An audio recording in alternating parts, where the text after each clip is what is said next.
Welcome to Dementia Action Alliance and our Professional Insights podcast. Today, I have the privilege of interviewing Jayne Clairmont. Jayne is a nationally recognized leader and consultant with a deep passion in providing excellence in care for those living with dementia. Jayne is the president and CEO of English Rose Suites and Be Home Home Care. Jayne is an exceptional caregiver and inspiring teacher who brings her passion for changing the landscape of memory care into her consulting service. Her ability to share her expertise and real-life experience in caring for people living with dementia is inspiring and transformational. Her coaching, training, and consulting have empowered leadership teams and staff of numerous organizations across the country to achieve operational excellence and deliver the highest quality of care. Jayne is a featured speaker at state and national conferences on a variety of aging topics. Jayne, welcome. I'm so glad we have the privilege of interviewing with you today. Thank you, Lori. Honored.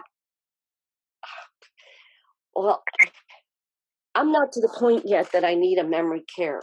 But boy, it's something, as soon as you're diagnosed, I think it goes through everybody's heads, even though we say we're going to stay at home as long as possible. That does go through, it's part of the thought process. How do we look for a memory care? I mean, what criteria should we use? What should I be asking, or what should I be looking for? Well, I think, Lori, to start in terms of my life, when I need information, I always go to trusted individuals, that people that I know have the competency to understand the subject matter. So in this particular situation, I think that there is a number of individuals that could be great resources. And I kind of made a list of some of them. And some of them may come through just your personal friendships and family friendships of people that understand, because they've already either been on the journey with a loved one or a friend, but also maybe in a professional level. It may be somebody like a care manager or a care consultant that really has spent decades, and that's what you want to always look for if you're going to hire somebody to also help you look for the opportunity of where to live, that they know what they're doing in terms of competency. I've seen where parish nurses are very competent because they've spent a long time in a geographic area and support the parishioners, and they're usually very knowledgeable. So what I'm trying to start with is, you want to start with the resource guide of someone that has competency to guide you or guide somebody that is looking, to begin in that criteria. And then once you're ready to visit a memory care environment, what are the critical factors? I mean, what should I be looking for? What should I take into consideration when I'm doing an evaluation? What really is important? Well, Lori, I think I'm going to start with the end in mind, which is everybody wants, always in their life, to truly feel well-being wherever we live. And you made the comment at the beginning about if living at home is the ideal environment for well-being. I understand that. Sometimes it is not realistic. But what's concerning to me, and has been for many years, is that people get caught up in looking at the chandelier or looking at the quality of the carpet or the furniture, etc. And they're looking so closely at environment. But what I've always tried to stress, the environment really, that's your landscape. And that's really the supportive model. But what is critically going to be important is going to be the care. But yet people always kind of get stuck at the beginning when they walk into a setting that they're first looking at environment. And what I'm wanting people to do is to look at feeling and relationship of how people interrelate, the people that live there, the people that live there with and are supported by staff, the family and friends that visit. But what's critical, and I'm going to go back to kind of what I think is probably the most critical, It's going to start with the competency of the leadership of the organization, period. And it is absolutely what drives everything, in my opinion, and how care is delivered. And individuals will come to me, and if I told you how many times that I've been told, well, they have bad care, they have bad staff, and I always go, well, they've got bad leaders, is how I respond. And so leadership is really going to be the beginning point to drill that down and to be able to ask lots of questions about those leaders. How long? How long have those leaders been working together? How long has that executive director been in the aging field? Being able to look at metrics.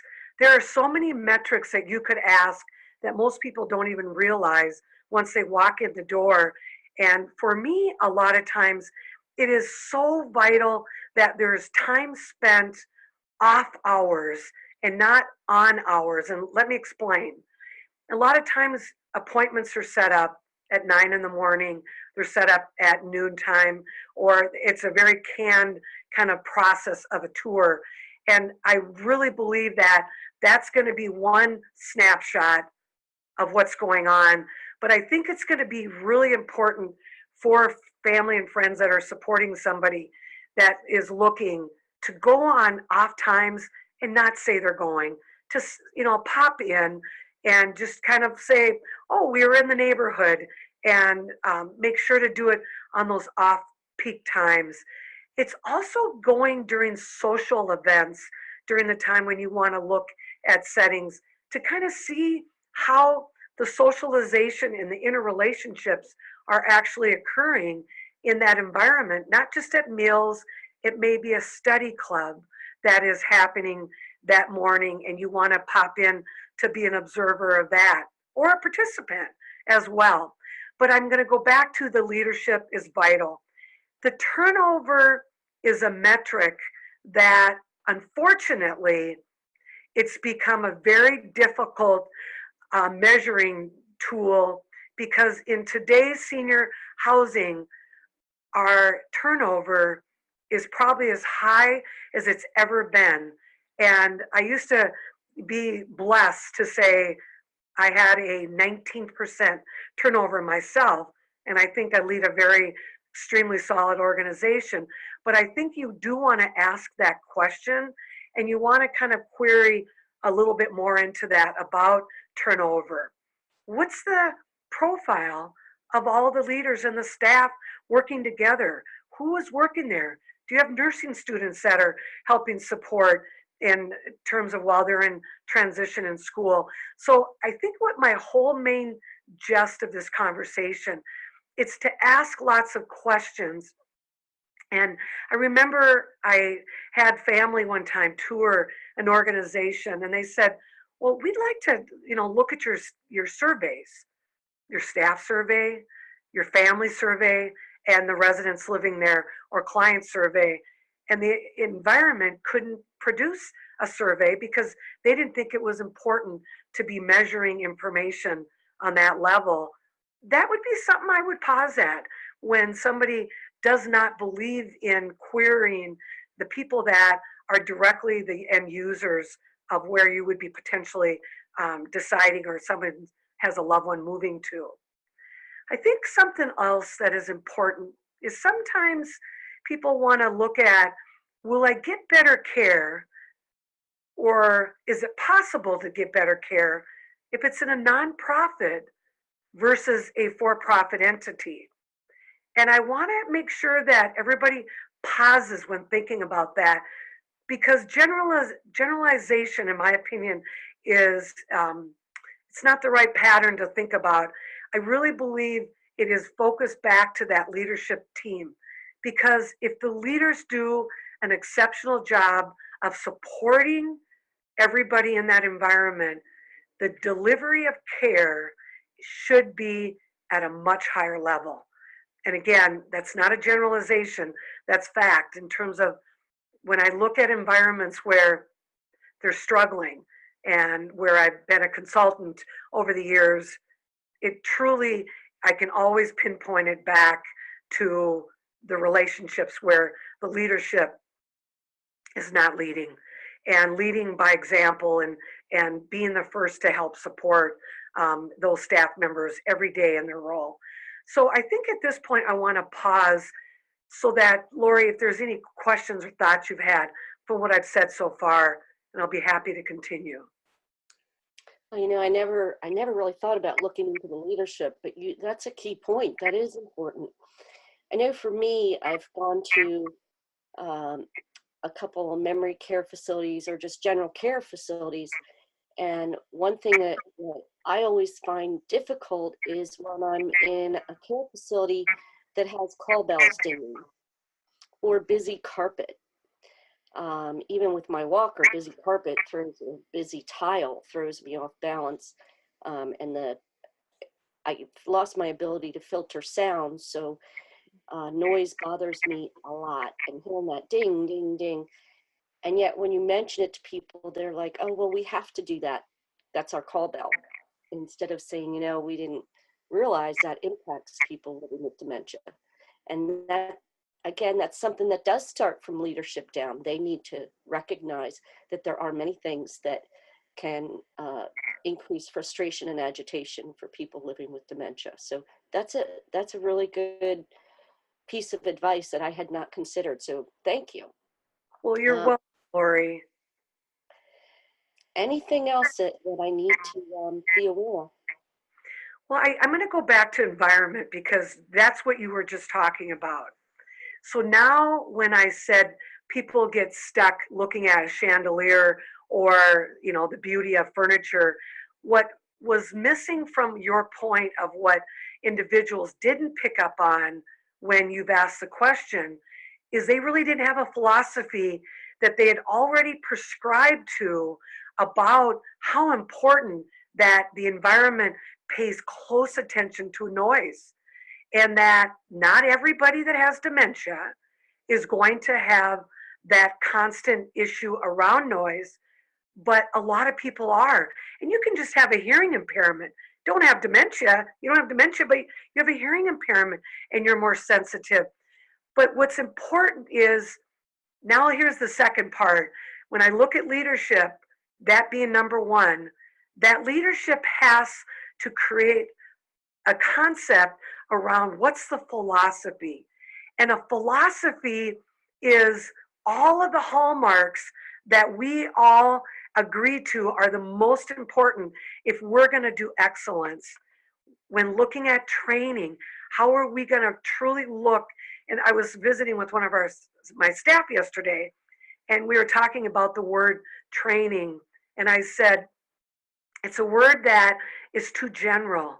It's about how are we going to embed the information that we do give to individuals. And his title is Knowledge Coordinator. And he said he thought that was interesting when he received that title early on when we started to dialogue. I said, the word training is such a broad term. But what is so vital is if we have a true philosophy, how equipped is the staff going to be looking again at environment, to be looking at lighting. And when you look at your walker, Lori, and you look at in terms of your occipital lobe and what your vision sees, along with any other physical impairments we may have already going on, all of that has to be taken into account. Even just simple things like the depth of a chair, the height of a chair, as well as arms on a chair. And I go into housing, I can't even describe to you how often, and where a lot of the environments have armless chairs. Well, I want you to tell me over time, when somebody starts to have some balance issues, what are they going to do when they have an armless chair to try to move out of? Just right now, I guarantee you're sitting behind your desk with arms on your chair and you're able to push up and out of your chair. Simple things like that are mistaken because the individuals that are creating the environment haven't spent time being seasoned to what is important. And there's so many factors that build into the responsibility to provide excellent care. because care is such a big word. Absolutely. I've had the privilege of speaking in a couple care facilities to get my opinion as someone living with dementia as to how it is. I think to me an important aspect also is, do you include people living with dementia in your development of your programs and development of your facility? But pardon me. You've just given us so many points and so many things to consider that I had not looked into before, and I appreciate that. In closing, do you have any last thoughts? Anything that I neglected to ask you that I should have? No, I think there's another kind of probably the last key thing that would be very vital, is how staff feel being able to ask them about their job and how they're treated and empowered into the role and responsibility. But I think what's probably the most vital to the rest of the story, it's going to be the ratio, Lori. If you have people living with dementia and you only have one staff member to touch a broad group of people that have needs, it is going to be vital of how long it's going to take one person to be able to touch all of them. And it's no different when a mother has 12 children where she needs support in terms of a husband, maybe her relatives that come to touch because she can't take care of all of the needs. And my mother was one of 14. And my mother used to say that my grandmother had the older children helping take care of the younger children. That's just it's common. There's no superstars out there. But that same thing applies in housing. It's knowing the ratio, and that is critical. And when you ask that question, it's the direct care ratio. And it doesn't mean housekeeping, and it doesn't mean dietary into that mix. It's direct. The person that spends the most time every day touching me, engaging with me, what is that ratio? And Lori, I will say that most of the time, family members haven't been equipped to know that that would be vital. But I've seen an environment here in Minneapolis, and they have a very low staff ratio, but it really doesn't matter because the care quality is not even matching anyway with that low staff ratio. So again, it goes back to the things I've said earlier, the quality of leadership, the quality of the training that's embedded, and the environment that, of course, will support it as well as the philosophy of care. And in closing, I want to once again thank you for taking time to be here with us today. For our viewers, I also want to thank you. And if you like the podcast, please follow us on YouTube. So thank you all for viewing, and we'll see you again. Thank you.